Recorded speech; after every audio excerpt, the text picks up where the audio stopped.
Hello, and welcome to another episode of the Legal Lowdown. I am your host, Matthew R. Carpenter, an attorney, and today we're looking at technological innovation that will change the world forever. It's called Web 3.0, or the third generation of the internet. Most people don't know this, but the internet, like any other major technology, has been developed in generations. Like how the iPhone is on its 18th generation and the Samsung Galaxy is on its 25th. Well, the internet is on its second, soon to be moving on to its third, which is being called Web 3.0, or Web 3. And this so-called Web 3 is going to change everything. But before we dive too deep into why Web 3 is going to be revolutionary, let's take a quick look at the internet's previous versions. There is such a thing as Web 1 and Web 2, after all.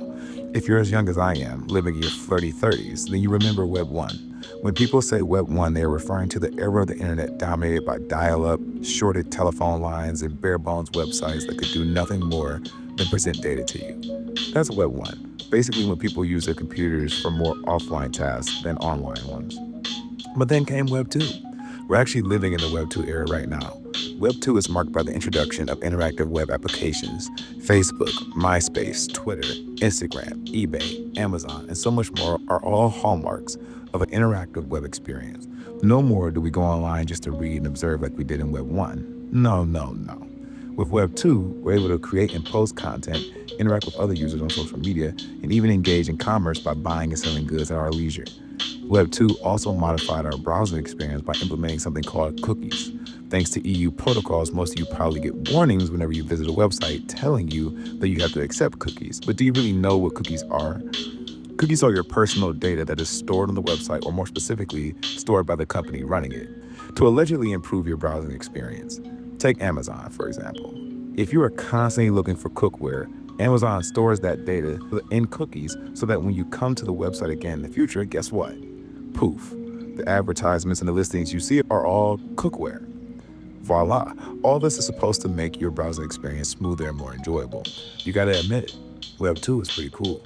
But did you really think Web 2 was as far as technology would take us? Not even close, amigos. Insert Web 3. As Kobe would say, Web 3 is a completely different animal and the same beast. It marks the beginning of a totally new internet experience that relies heavily on blockchain, cryptocurrency, one-of-a-kind digital assets, and even metaverses. Like Facebook's metaverse, but on a much grander and advanced scale. So what exactly makes Web 3 so much better in comparison to Web 2? Well, it's exactly those qualities I just mentioned. You see, much of what happens in the Web 3 world will occur through fully digital exchanges.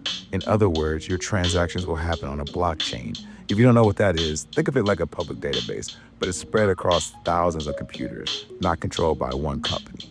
So your transactions will be far more secure using the blockchain because they will be more transparent and harder to tamper with. The second quality that differentiates Web 3 from Web 2? Say goodbye to the dollar bill. Because most of the Web 3 applications will rely on blockchain technology, they also will use cryptocurrencies that operate on that blockchain. If you don't know what I mean, let me give you an example. Take Ethereum. Now, most of you may think Ethereum is simply a cryptocurrency, but that's not exactly true. Ethereum is actually the name of a blockchain, and any application that relies on Ethereum's blockchain must use Ethereum-designated cryptocurrency, which is actually called Ether. It's pretty much the same thing for Bitcoin. You see, Bitcoin is the name of a cryptocurrency, but it's also the name of the blockchain. If you transact with a website or application that uses the Bitcoin blockchain, you then have to use Bitcoin cryptocurrency as well, right? Since most of the programs on Web3 will run on a blockchain, you're probably going to have to use cryptocurrency to transact in those programs. The third key quality of Web3, and perhaps the most important for everyday users, will be the creation of one-of-a-kind digital assets. I love this feature. You see, when you purchase products online, a lot of the time, you're actually not receiving complete ownership over that product. What you're getting, my dear friend, is a license. Think about your Spotify songs, your Audible ebooks, and maybe even that latest digital copy of Call of Duty you downloaded.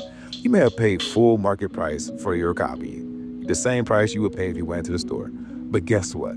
Because you bought it online and it's a digital copy, what you received is a license. You don't actually own that product. Don't believe me? Just try to sell that Spotify song, that ebook, or that digital game. It can't be done unless you sell your device or your entire account. Web3 fixes that by offering one-of-a-kind digital assets that can be bought and resold to users online. To get a better understanding of what I mean, consider non-fungible tokens, NFTs. You've probably heard about these things at least once by now. Non-fungible means it's unique, one of a kind, unlike your, Travis Scott audio file, right? Where one is the same as the other. Because NFTs are one of a kind digital asset, unlike your audiobooks, they can be bought and sold to others online without you needing to sell your profile or your device. It makes digital assets more rare, and when you think about it, it actually puts money back in your pocket because it opens up a world where you can make money off your used digital goods, something you can't really do right now. And finally, perhaps the most important quality of Web3, metaverses. Metaverses, or maybe metaverse is plural. Is metaverse plural? I don't know. But this is a concept that really moves us from science fiction to something more tangible. Now, you might be asking what it means in the Web3 context, this metaverse, right? Think of online worlds that add a three-dimensional immersive form to your digital life. Users have avatars, or perhaps even their conscious is transported to a digital plane where they interact in a dynamic, almost real way with the digital world around them. Definitely beyond just scrolling the Web 2.0 newsfeed. And if you think this is outrageous, right? Facebook rebranding to Meta was obviously a huge signal here. So it's more than just games.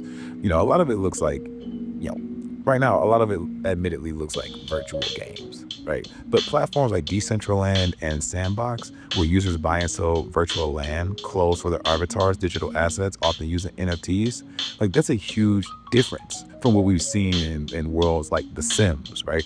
The key difference is the push towards user-generated content and true ownership within these worlds where users create unique things for themselves. And the future vision is to integrate a virtual and augmented reality more seamlessly, right?